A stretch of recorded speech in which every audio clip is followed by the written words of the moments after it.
অনেক অনেক দিন আগের কথা। প্রতাপগড়ের রাজা মহারাজ প্রতাপ নারায়ণ একদিন শিকার করে ফিরছিলেন।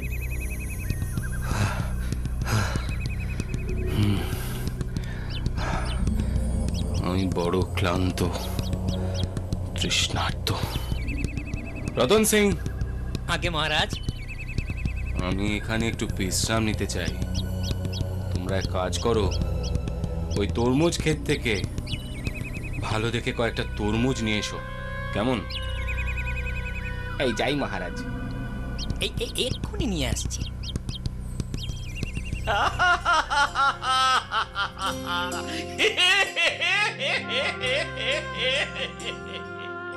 তুমি হাসছো যে বড়, তোমার হাসির কারণ জানতে পারি? তা নিশ্চয়ই পারেন মহারাজ। মহারাজ, মানে আপনি খুব ভালো তরমুজ আনতে বললেন কিনা, তাই আমার একটু আরে আচ্ছা, মুশকিল, কিন্তু অদ্ভুত লোক, এ কথায় হাসির কি পেলে? মহারাজ, ওই খেতে তরমুজ আছে বটে, তবে ভালো তরমুজ নেই মহারাজ।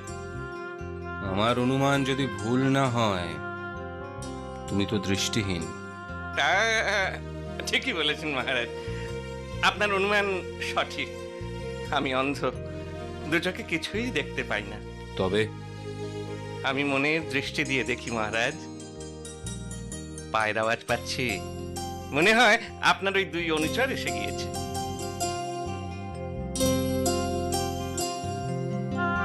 কি হলো, তোমরা খালি হাতে ফিরলে যে? তরমুজ কই? আমার আদেশ অমান্য করার সাজা কি জানো? আগে আগে অপরাধ নেবেন না মহারাজ, আমরা দুজনে মানে সারাটা ক্ষেত খুঁজে একটিও ভালো তরমুজ পেলেম না।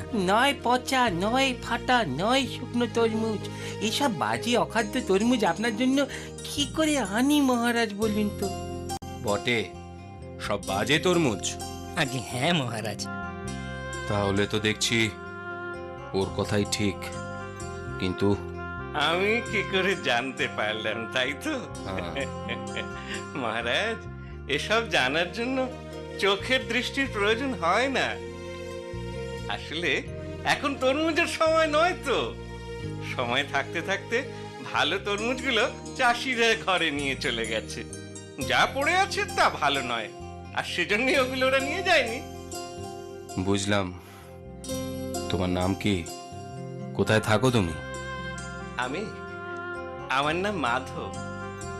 আমার কোনো ঠিকানা নেই মহারাজ। যখন যেখানে মন চায় সেখানেই থেকে যাই। কদিন এইখানে তো কদিন ওইখানে, এইভাবে এক রাজ্য থেকে আর এক রাজ্যে। আমায় আপনি এক প্রকার ভবঘুরেই বলতে পারেন। তোমার বিচার বুদ্ধিতে আমি খুশি হয়েছি। তোমার যতদিন মন চায় আমার রাজ্যেই থেকে যাও। কিন্তু মহারাজ, আমি কোথায় থাকবো? আমার তো ঘর নেই, ঘর বানানোর কোনো অর্থও নেই আমার। আহা, সেসব নিয়ে ভেবো না মাধব, এই গাছতলাতেই তোমার জন্য ঘর গড়ে দেওয়া হবে। আমি আমি ধন্য হলাম মহারাজ। চলো রতন, এবার প্রাসাদে ফেরা যাক।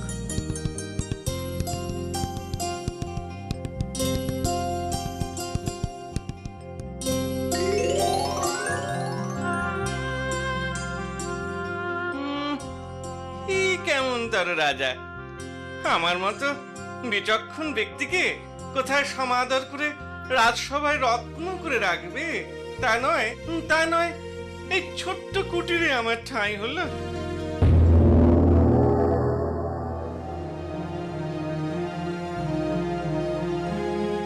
মহারাজ, ইনি ভিনদেশী রত্ন ব্যবসায়ী। ওর কথা মতো ওর কাছে বহু মূল্যবান রত্ন আছে, যার দ্বিতীয়টি এই পৃথিবীতে নেই। তাই বুঝি? প্রণাম মহারাজ। কই কই দেখি, দেখাও তো। আমার একটা শর্ত আছে মহারাজ। কি শর্ত বণিক? আমার কাছে প্রতিটি রত্নের একটি করে নকল জোড়া আছে। এই আসল নকলের ভিতর আসলটিকে চিনে নিতে পারলে রত্নটি বিনামূল্যে আমি দিয়ে যাব, আর নকলটিকে ভুল করে বেছে নিলে তার জন্য 1000 স্বর্ণ মুদ্রা আমাকে দিতে হবে। হুম, এ তো বড় জটিল শর্ত। হ্যাঁ মহারাজ, জটিলই বটে। তুমি অনেক দূর থেকে এসেছো, আমার রাজ্যের অতিথি তুমি। আগে বিশ্রাম করো, আহার গ্রহণ করো, ততক্ষণে আমি আমার রাজ্যের বিচক্ষণ প্রজাটিকে আনতে পাঠাই। যথাজ্ঞা, আপনি যেমন আদেশ করবেন মহারাজ। রতন, যাও সেই অন্ধ মাধবকে গিয়ে বলো আমি তাকে তলব করেছি। এই এক্ষুনি যাচ্ছি মহারাজ।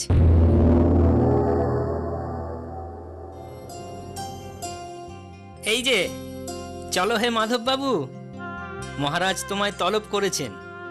মহারাজ আমায় তলব করেছেন?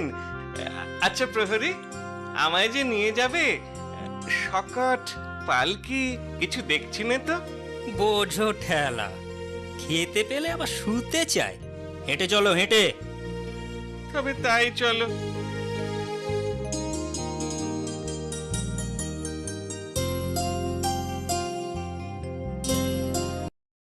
এই যে মহারাজ, ওকে এনেছি। পেন নাম হই মহারাজ। হ্যাঁ, ঠিক আছে। আচ্ছা মাধব, তুমি আসল নকল হীরের প্রভেদ বুঝতে পারো? আসল নকল হুম হীরের প্রভেদ হুম চেষ্টা করে দেখতে পারি মহারাজ। আজ দেখব তোমার মনের দৃষ্টির দৌড় কত। মনের দৃষ্টির জন্য আমার যে অল্প একটু রোদ্দুরের তাপ প্রয়োজন। কই, রত্ন দুটি আমার হাতে দিন। এই এই না, এই না মহারাজ, আমি বললাম আমার যে একটু রোদ্দুর চাই। হ্যাঁ, রোদ্দুর চাই না? রতন, ওকে খিড়কির কাছে নিয়ে যাও। আগে মহারাজ, নিয়ে যাচ্ছি। এই এই এদিকটা এসো গো।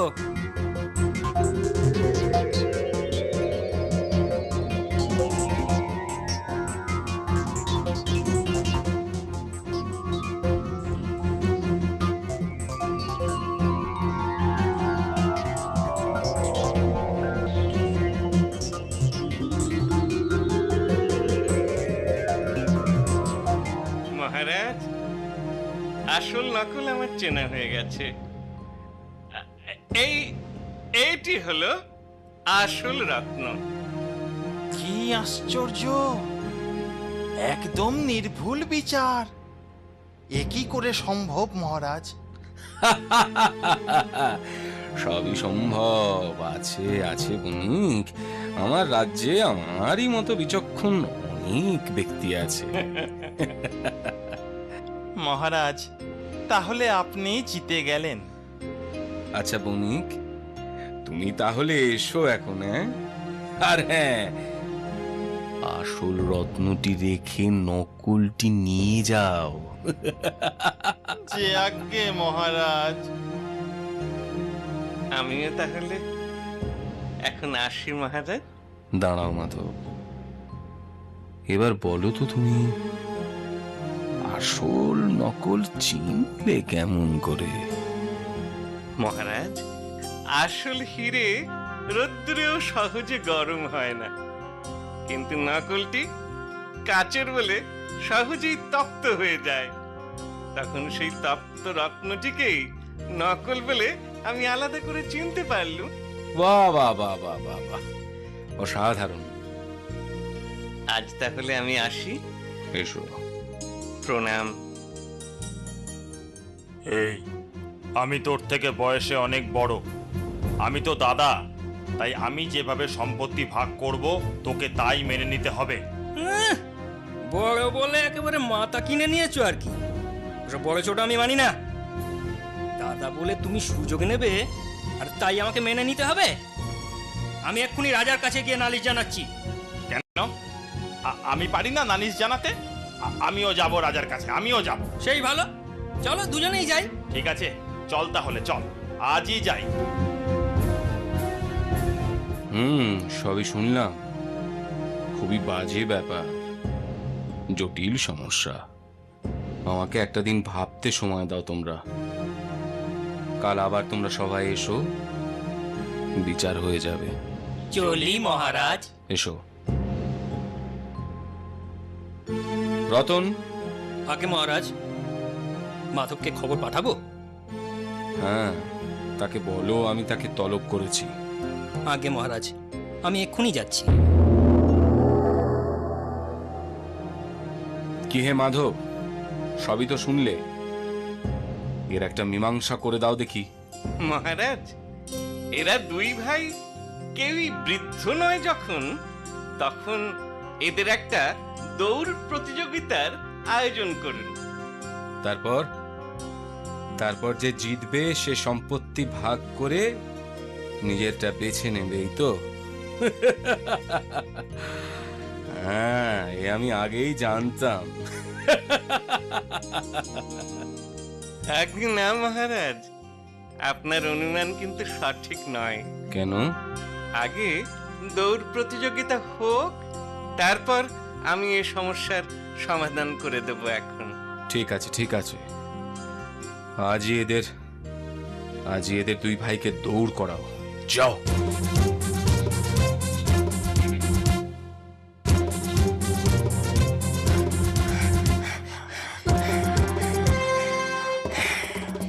কি হে বড় ভাই, হ্যাঁ, বুড়ো বয়সে আমার সঙ্গে দৌড়াচ্তি? হ্যাঁ, আগে তো জন্মেছো, তা বলে কি আমার আগে চলে যাবে নাকি? হ্যাঁ, তা যেতে পারলে কি?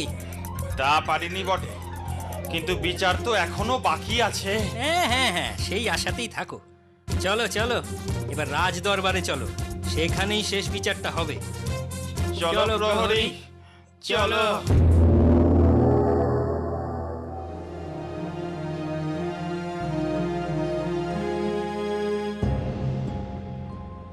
মহারাজ, এই ছোট ভাই দৌড় প্রতিযোগিতায় জয়ী হয়েছে।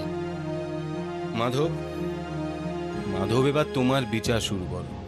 আজ্ঞে মহারাজ, এদের মধ্যে ছোট ভাই প্রথম হওয়াতে সম্পত্তির ভাগ করবে সে।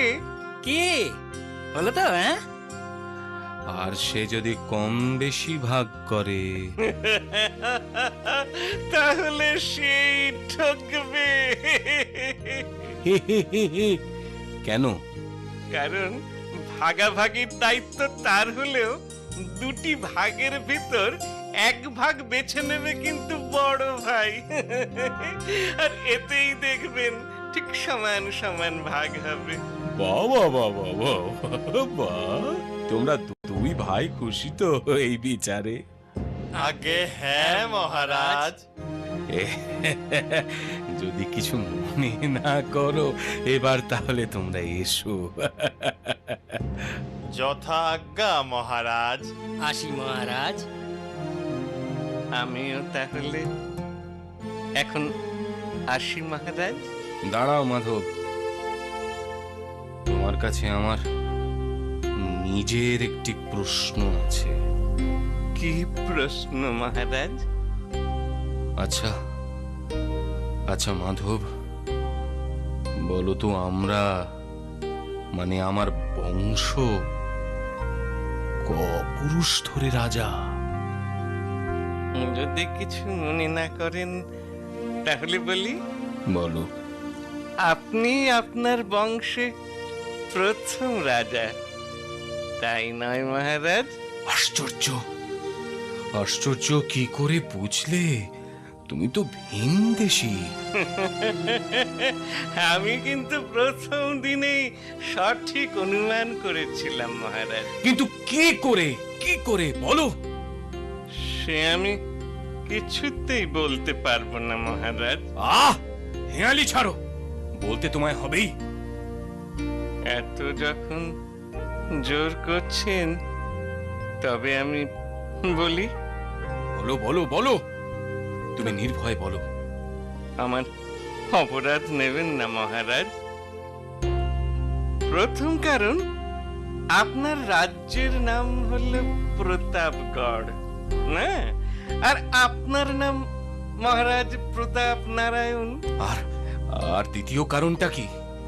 আপনি যদি বংশানুক্রমে রাজা হতেন, হ্যাঁ, আমার মতো বিচক্ষণ বুদ্ধিমানের সাহায্য নিয়েও ওই গাছতলায় ওই ছোট কুটিরে আমায় ফেলে রাখতেন না। আমায় স্থান দিতেন এই রাজসভায়, আমায় পূর্ণ মর্যাদা দিয়ে সভায় রত্ন করে রাখতেন।